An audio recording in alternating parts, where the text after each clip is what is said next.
नमस्कार, मैं हूं नगमा और आप देख रहे हैं देश की बात। रेवाड़ी के विराट अस्पताल में ऑक्सीजन की कमी की वजह से 4 मरीजों की मौत की खबर है। कई मरीजों की हालत गंभीर है। अस्पताल में 100 से ज्यादा मरीज भर्ती हैं। मरीजों की मौत के बाद परिजनों ने अस्पताल में हंगामा कर दिया है। नाराज परिजनों ने अस्पताल के आगे चक्का जाम भी किया है। ये रेवाड़ी की से खबर है, दिल्ली से बिल्कुल सटा हुआ है रेवाड़ी। खुद दिल्ली में ऐसे काफी बदहाली है ऑक्सीजन को लेकर और यहां पर ऑक्सीजन की कमी से 4 मरीजों की मौत के बाद परिजनों ने हंगामा किया है।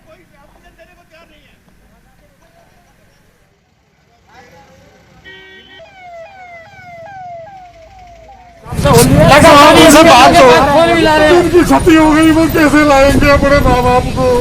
बिल्कुल ठीक बात है, लेकिन चले गए।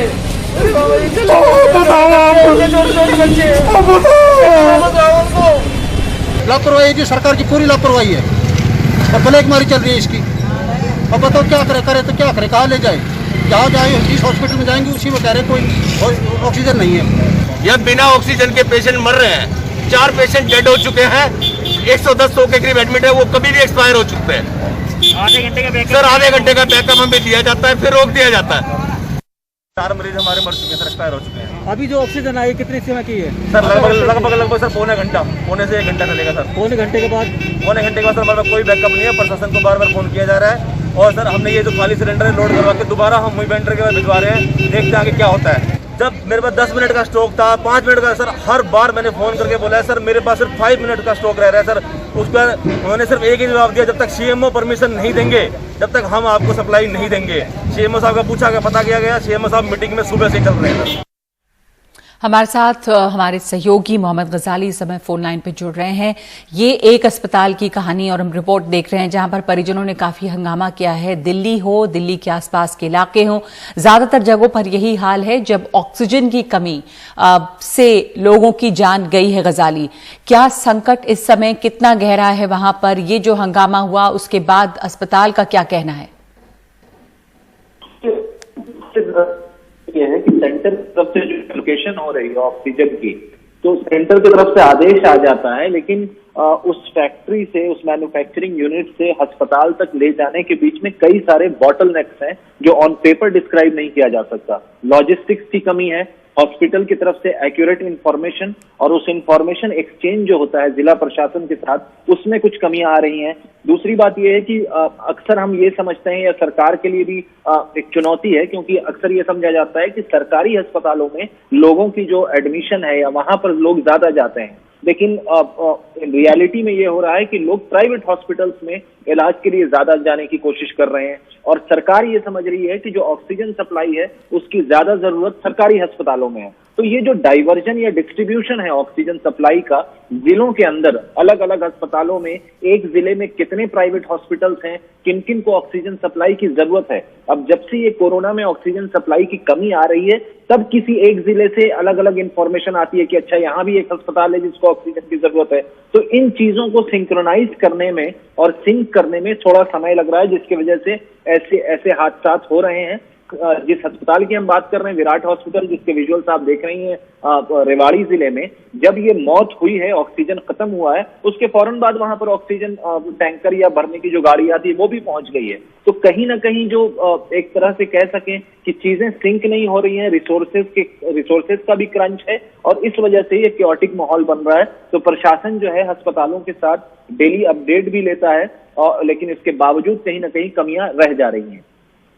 जी बिल्कुल, आदेश हो गया है लेकिन उसको कार्यान्वित होते होते भी वक्त लगता है और उसके बाद कई तरह के बॉटलनेक्स हैं, जैसा गजाली बता रहे हैं।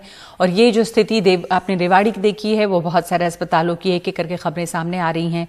शुक्रिया आपका गजाली। विचलित करने वाली तस्वीरें सब तरफ से आती हैं। दिल्ली में कोरोना के जो हालात बिगड़े हैं और बिगड़ते ही जा रहे हैं अभी और संभले नहीं हैं। एक हफ्ते का लॉकडाउन हुआ था वो और 1 हफ्ते के लिए बढ़ा दिया गया है। अगले सोमवार यानी कि 3 मई की सुबह 5 बजे तक दिल्ली पूरी तरह से बंद रहेगी। इससे पहले जो 6 दिन का लॉकडाउन था वो कल सुबह 5 बजे खत्म हो रहा था। साथ ही ऑक्सीजन इमरजेंसी के बीच मैनेजमेंट दुरुस्त करने के लिए सरकार ने सभी मैन्युफैक्चरर्स, सप्लायर्स और अस्पतालों से हर 2 घंटे पर ऑक्सीजन की स्थिति को लेकर अपडेट देने का आदेश जारी किया है। मुख्यमंत्री ने उम्मीद जताई है कि ऑक्सीजन को लेकर जो अफरा तफरी है वो अगले कुछ दिनों में ठीक हो जाएगी। लॉकडाउन को दिल्ली के अंदर 1 हफ्ते के लिए और बढ़ाया जा रहा है, अगले सोमवार को सुबह 5 बजे तक के लिए। इस दौरान हमने देखा लॉकडाउन के दौरान की संक्रमण दर, पॉजिटिविटी रेट जिसको कहते हैं, ये लगभग 36-37% तक पहुंच गई। आज तक इतनी संक्रमण दर हमने दिल्ली में तो नहीं देखी, बाकी दुनिया भर में हो सकता हुई हो कहीं पे, लेकिन 36-37% तक संक्रमण दर पहुंच गई। पिछले 1-2 दिन से थोड़ी सी कम हुई है, आज 30 के नीचे आई है, 29 पॉइंट कुछ आई है। मैं ये नहीं कह रहा कि कोरोना खत्म होने की दिशा में जा रहा है, लेकिन ये अभी तथ्य हैं, अभी और कुछ दिन देखना पड़ेगा। हो सकता है बढ़ जाए, हो सकता है कम हो, लेकिन हम भगवान से प्रार्थना करते हैं कि कोरोना से हम लोगों को मुक्ति मिले। दिल्ली में ऑक्सीजन की काफ़ी कमी महसूस हो रही है। दिल्ली की इस वक्त ज़रूरत 700 टन की है और हमें केंद्र सरकार से 480 टन अलॉट हुई है।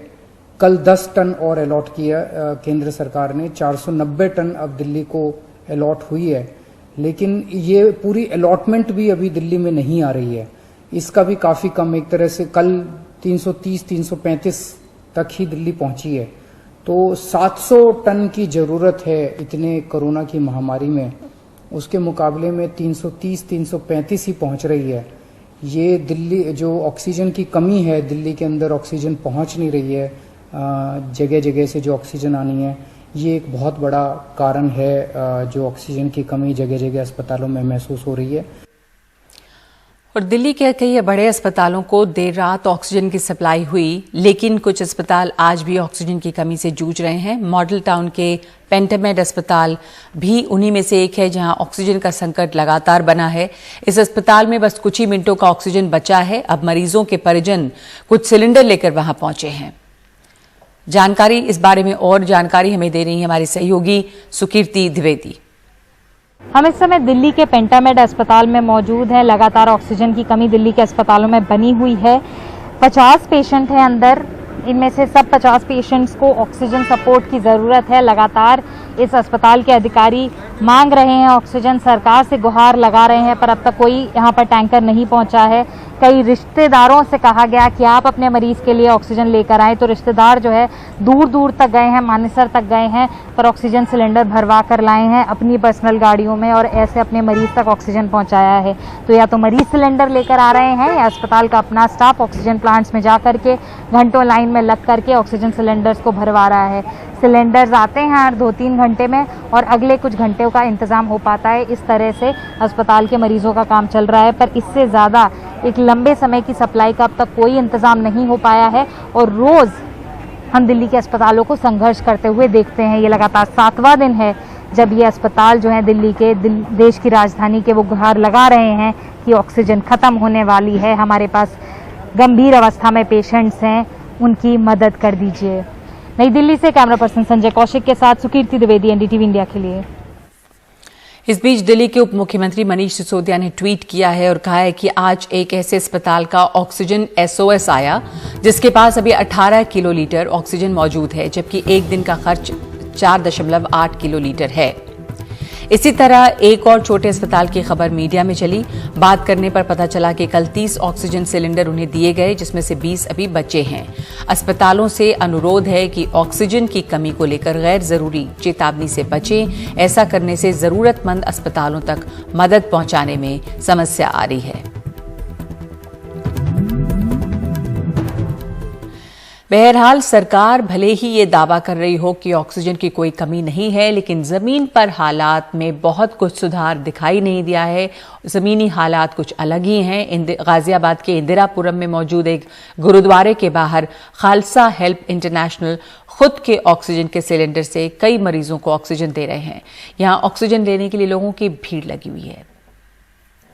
इस वक्त हम उत्तर प्रदेश के गाजियाबाद के इंदिरापुरम में मौजूद हैं और जहां एक तरफ सरकारें ये दावा कर रही है, उत्तर प्रदेश की सरकार ये दावा कर रही है कि ऑक्सीजन की राज्य में किसी प्रकार से कोई कमी नहीं है, बिस्तरों की कोई कमी नहीं है, वहीं यहाँ नज़ारा कुछ ऐसा है कि गुरुद्वारे के बाहर खालसा हेल्प इंटरनेशनल ने अपने खुद के ऑक्सीजन के सिलेंडर यहाँ पर रखे हुए हैं, जिससे कई सारे क्रिटिकल मरीजों की जान बचाई जा रही है। यहाँ पर ये एक ऑर्गेनाइजेशन है जो अपने बलबूते पर सैकड़ों किलोमीटर दूर से ऑक्सीजन के सिलेंडर अरेंज कर रही है और लोगों की जान बचा रही है। वहीं उसके उलट सरकारें यही बोलती जा रही है कि राज्य में किसी प्रकार की कोई समस्या नहीं है। बात करेंगे गुरप्रीत जी से समझने के लिए पूरे हालात को। शायद हालात का जायजा, यहाँ की सिचुएशन आपने दिखाई होगी, भली भांति पता चल गया होगा लोगों को। इस टाइम जो हमारे यहाँ पे सरकार है पूरी क्रैश हो चुकी है। हॉस्पिटल की पूरी जो फैसिलिटी है बिल्कुल डंप हो चुकी है। हॉस्पिटल वाले जिनको जवाब दे रहे हैं उन आदमियों को हम यहाँ जिंदा रख रहे हैं। लोग हॉस्पिटल से अपने पेशेंट को लेके यहाँ पे आ रहे हैं, उन लोगों को हम यहाँ ऑक्सीजन प्रोवाइड करा रहे हैं और उनकी ज़िंदगी बचा रहे हैं। सर जी एक बात बताइएगा, उत्तर प्रदेश सरकार ने, मुख्यमंत्री ने खुद कहा है कि उत्तर प्रदेश के अस्पतालों में ऑक्सीजन की किसी प्रकार से कोई कमी नहीं है, लेकिन यहाँ पर फिर पेशेंट क्यों आ रहे हैं? सर सरकार ने जो उनके अपने आश्वासन है, अगर उनके पास कमी नहीं है तो उनको कहो योगी सरकार को या योगी जी को कि प्लीज़ कोई भी टीवी चैनल देखिए, गुरुद्वारा इंदिरापुरम की आप देखिए, यहाँ लोग क्यों सड़कों पे आके बैठे हुए हैं। अगर हॉस्पिटलों में कमी नहीं है तो वहाँ इलाज हो जाता तो यहाँ लोगों को आने की क्या जरूरत पड़ती। 24 घंटे 3 दिन से 3 रात 3 दिन से चल रहा है। यहाँ पे तकरीबन अभी तक 1000 से 1200 आदमियों को हम जिंदगी दे चुके हैं। इस निशान साहब के नीचे यही वो निशान साहब है जो लोगों को ज़िंदगी बचा रहा है। गुरुद्वारा इंदिरापुरम, जब छोटा गुरुद्वारा जब ऐसे काम कर सकता है तो सर सरकार के हाथ में सब कुछ ही है ना।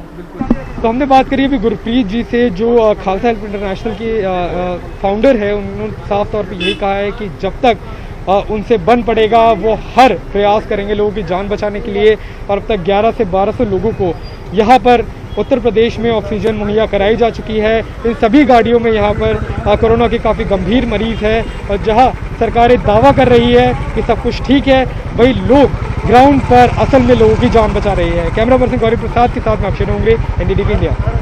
कोरोना महामारी के चलते देश में ऑक्सीजन की डिमांड बहुत ज्यादा बढ़ गई है। कई राज्यों में ऑक्सीजन का संकट खड़ा है। ऐसे में प्रधानमंत्री की ओर से पीएम केयर फंड से 551 ऑक्सीजन बनाने वाले प्लांट लगाने का आदेश जारी किया गया है। ये प्लांट देश भर में जिला मुख्यालयों के सरकारी अस्पतालों में लगेंगे। प्रधानमंत्री ने इन प्लांट को जल्द से जल्द शुरू करने का आदेश दिया है ताकि जिला मुख्यालयों के अस्पतालों में ऑक्सीजन की सुचारू सप्लाई सुनिश्चित हो।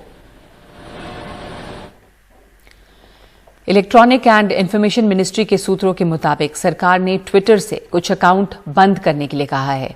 यह आदेश उन ट्विटर अकाउंट के लिए हैं जो कोरोना को लेकर फर्जी खबर फैला रहे हैं।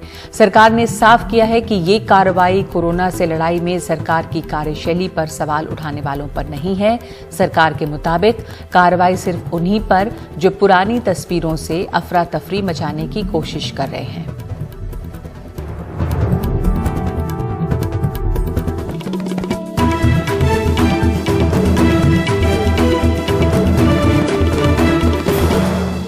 पश्चिम बंगाल पर चुनाव भारी पड़ता जा रहा है। तृणमूल उम्मीदवार काजल सिन्हा की कोरोना से मौत हो गई है। काजल सिन्हा बंगाल में खरदा सीट से तृणमूल के उम्मीदवार थे। इस सीट पर 22 अप्रैल को वोटिंग भी हो चुकी थी। बंगाल में अब तक 3 उम्मीदवारों की कोरोना से मौत हुई है, जबकि चुनाव प्रचार के दौरान कई उम्मीदवार संक्रमित हुए हैं। ममता बनर्जी ने काजल सिन्हा की मौत पर ट्वीट किया है और कहा है कि बहुत दुखी हूं, हैरान हूं। खरदा से हमारे उम्मीदवार काजल सिन्हा की कोरोना से मौत हो गई। उन्होंने लोगों की सेवा के लिए अपनी जिंदगी समर्पित कर दी और एक अथक प्रचार किया। वो तृणमूल के बहुत पुराने सदस्य थे। तृणमूल उन्हें याद रखेगी। उनके परिवार और चाहने वालों के प्रति हमारी संवेदना।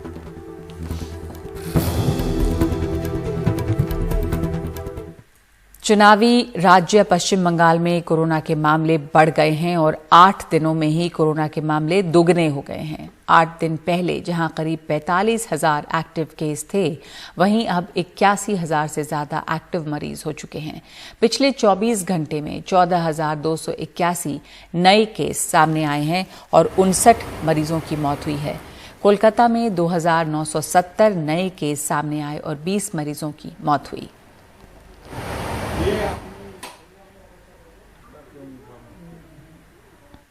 दिल्ली में पाबंदियों का कोई खास असर अभी तक तो नजर नहीं आ रहा है, लेकिन मुंबई में इसका बड़ा असर दिखा है। सख्त पाबंदियों के चलते मुंबई में कोरोना के नए मामलों में बड़ी गिरावट आई है। शनिवार को जारी आंकड़ों के मुताबिक देश की आर्थिक राजधानी में कोरोना के 5,888 मामले आए, जो 3 हफ्ते में रोजाना आने वाले मामलों में सबसे कम हैं। 12 अप्रैल के बाद पहली बार हुआ है कि मुंबई में केस 7,000 से कम है। पॉजिटिविटी रेट भी 15% हुई है, जो एक हफ्ते पहले 18% थी। मुंबई में 14 अप्रैल से लॉकडाउन जैसी पाबंदियां हैं। और कर्नाटक में कोरोना का संकट गहरा है। नए मामलों में एक दिन का सबसे बड़ा उछाल दर्ज हुआ है। बीते 24 घंटे में 30,000 नए मामले सामने आए हैं, जिनमें अकेले 17,000 मामले राजधानी बेंगलुरु से हैं, जो कि एक दिन में रिकॉर्ड केस है। इसी के साथ बेंगलुरु देश का सबसे ज्यादा एक्टिव मामलों वाला जिला बन गया है। 24 घंटे में कोरोना की वजह से कर्नाटक में 208 लोगों की मौत हुई है।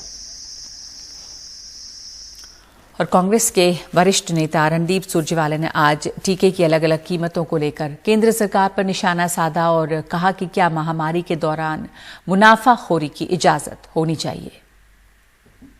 क्या हमारे देश में जब पूरा देश कोरोना की महामारी से ग्रस्त है, कोरोना की महामारी में मुनाफाखोरी की इजाजत है? क्या एक देश और 5 वैक्सीन प्राइस हो सकते हैं? क्या दोनों इंडियन मैन्युफैक्चरर्स सीरम इंस्टीट्यूट और भारत बायोटेक 45 साल से कम के लोगों की वैक्सीनेशन से ही 1,11,100 करोड़ रुपए का मुनाफा कमाने वाले हैं? और क्या ये कोरोना के इस पूरे ग्रहण को चलते हुए जो देश को लगा है, क्या ये परमिटेड है? और भारत सरकार क्या इसके अंदर साझेदार है?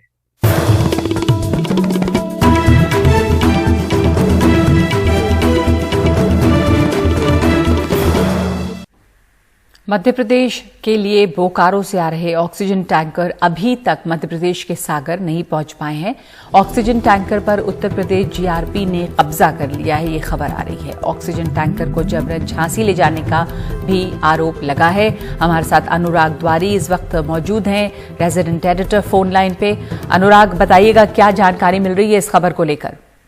नगमा, ये अपने आप में बहुत चौंकाने वाली खबर है कि मध्य प्रदेश में के लिए सागर के लिए बोकारो से जो ऑक्सीजन का टैंकर आ रहा था, कथित तौर पर उत्तर प्रदेश की जीआरपी ने उसको लूट लिया है और लूटने के बाद उसको झांसी की ओर ले जा रहे हैं। जो टैंकर के अंदर ड्राइवर बैठा, उससे भी हमारी बातचीत हुई है। उसका कहना है कि 2 जीआरपी के जवान उसके साथ हैं और जो वहां के प्रशासनिक अधिकारी हैं वो मानने को तैयार नहीं है। और अब ये खबर भी आ रही है कि टैंकर इलाहाबाद तक पहुंच गया है।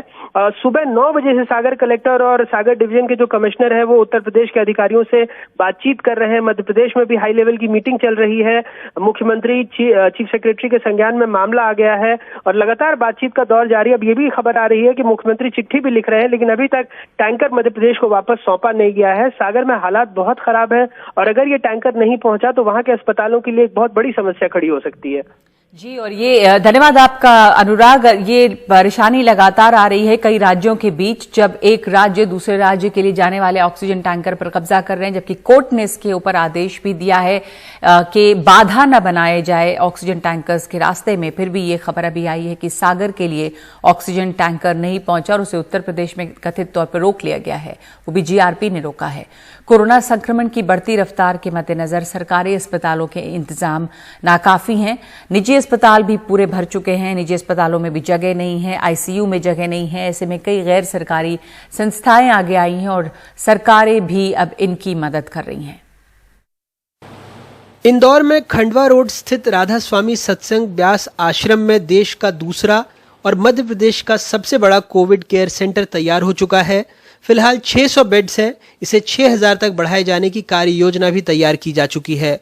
उपचार, भोजन के साथ मनोरंजन का इंतजाम।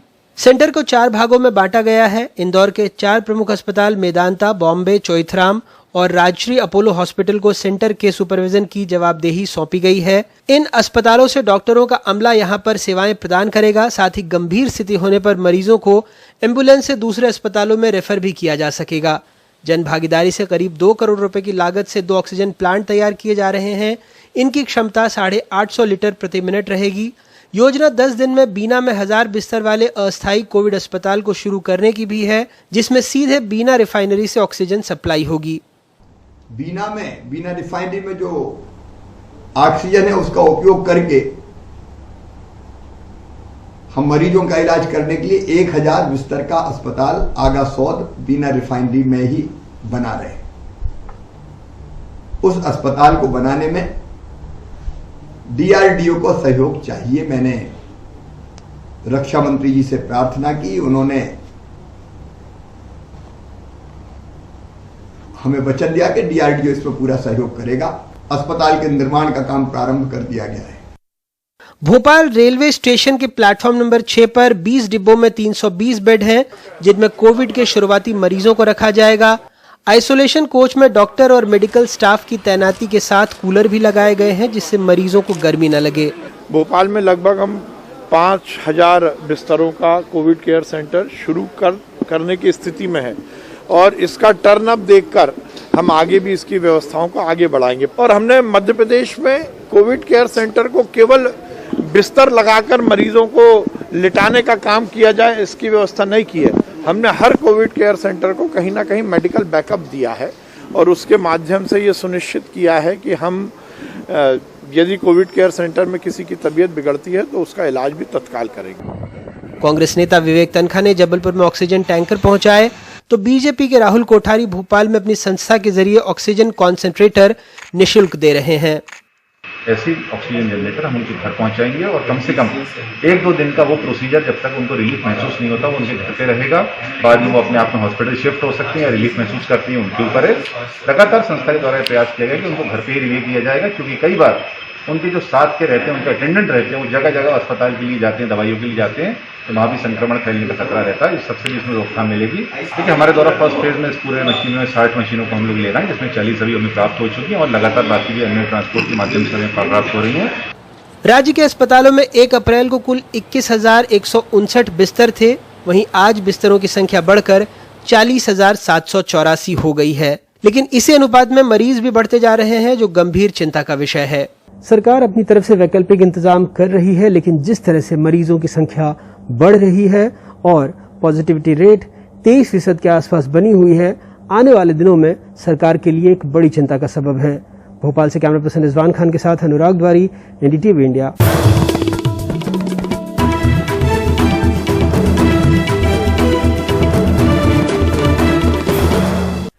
दिल्ली से सटे साइबर सिटी गुरुग्राम में एक कंपनी ऐसे लोगों के लिए देवदूत बनकर आई है जिनकी अस्पतालों में ऑक्सीजन की आवश्यकता पड़ रही है। गुरुग्राम के मानेसर की एक कंपनी लोगों को मुफ्त ऑक्सीजन गैस दे रही है। ये कंपनी पिछले 5 दिनों से रोजाना लगभग 10 टन ऑक्सीजन दान कर रही है। कोरोना की दूसरी लहर से पूरे देश में हाहाकार मचा हुआ है। अस्पतालों में ऑक्सीजन की भारी कमी पड़ रही है और ऐसे में गुरुग्राम के IMT मानेसर की कंपनी ने लोगों को मुफ्त में ऑक्सीजन देना शुरू कर दिया है। मानेसर के सेक्टर 7 में star special air gases private limited company पिछले 5 दिनों से जरूरतमंदों को ऑक्सीजन दे रही है। इस बारे में जानकारी मिलते ही कंपनी के बाहर लोगों की लंबी कतारें लगनी शुरू हो गई हैं। अस्पतालों की एम्बुलेंस भी यहां ऑक्सीजन लेने के लिए पहुंच रही हैं। मेरे सामने एक एम्बुलेंस में एक आदमी विदाउट ऑक्सीजन जो है वो एक्सपायर हो गया। उसके बाद मैंने रात में सोचा कि सारी की सारी चीज़ें डोनेट करनी है, दैट्स ऑल। यही इसी को सोच के किया और ये 4 दिन पहले सब हुआ है मेरे साथ में। हॉस्पिटल्स के अंदर भी मैंने देखा कि काफ़ी बॉडीज़ जा रही है, तो उसके बाद मैंने इमीडिएटली एक्शन लिया कि जितनी ऑक्सीजन की वजह से तो जितनी लाइफ सेव हो सकती है, we want to do that, that's all. Company का कहना है कि पिछले 5 दिनों में उन्होंने 50 टन ऑक्सीजन मुफ्त बांटी है। इसमें जिला प्रशासन को दिए गए 5 ऑक्सीजन गैस टैंकर भी शामिल हैं। अब कंपनी का इरादा है कि रविवार से जरूरतमंदों के लिए खाने का इंतजाम भी किया जाएगा। पब्लिक बहुत परेशान है, गैस कहीं मिल नहीं रही थी, तो हमने कोई पैसे का लालच नहीं है, हमने फ्री ऑफ कॉस्ट सबको ऑक्सीजन जरूरतमंदों को सबको दे दी। डेली यहाँ से 1000 आदमी 2000 जितने आते हैं, जितनी गैस हमने सबको फ्री दे दी। और जो टैंकर थे वो हमने सरकार को, गुड़गांव सरकार मतलब ये जो धारणा मैडम है, इनके टेक ओवर करवा दिए। अब ये कहीं भी चलाएं, हमारा ड्राइवर, हमारा डीजल सब कुछ फ्री ऑफ कॉस्ट। ऑक्सीजन की कमी से दर बदर भटक रहे परेशान हाल लोगों के लिए ये तोहफा वरदान बनकर आया है। आप गैस लेने आए हैं, क्या आपको यहाँ पता चला था यहाँ गैस मिल रही है? क्या चार्जेज भी ले रहे हैं आपसे? नहीं सर, आप चार्जेस तो नहीं मिल रहे हैं, नहीं लिए जा रहे हैं, बस लगे हैं लाइन में सिलेंडर लेने के लिए। तो आप किन के लिए लेने आए हैं? हमें तो हॉस्पिटल के लेने आए हैं सर। मैंने यहाँ पे रात में आया था तो बोले हाँ जी मिल रहा है, फिर उसने नहीं आ पाया, वहाँ अरेंज हो गया था, फिर सुबह में आके 9 बजे से लाइन लगा पड़ा हुआ, अभी तक मिला नहीं है और काफ़ी सारे लोग ले गए हैं यहाँ से। मतलब सभी को मिल रही है? मिल रही है जी। और कोई चार्जेज भी ले रहे हैं? नहीं सर, फ्री ऑफ कॉस्ट बताया जा रहा है। देश में ऑक्सीजन की सख्त किल्लत है और सरकारें भी बिल्कुल बेबस नजर आ रही हैं। ऐसे में अपने दम पर लोगों की मदद कर रहे लोग, संस्था और कंपनियां काबिले तारीफ काम में जुटे हैं। चंडीगढ़ से मोहम्मद गजाली, NDTV इंडिया।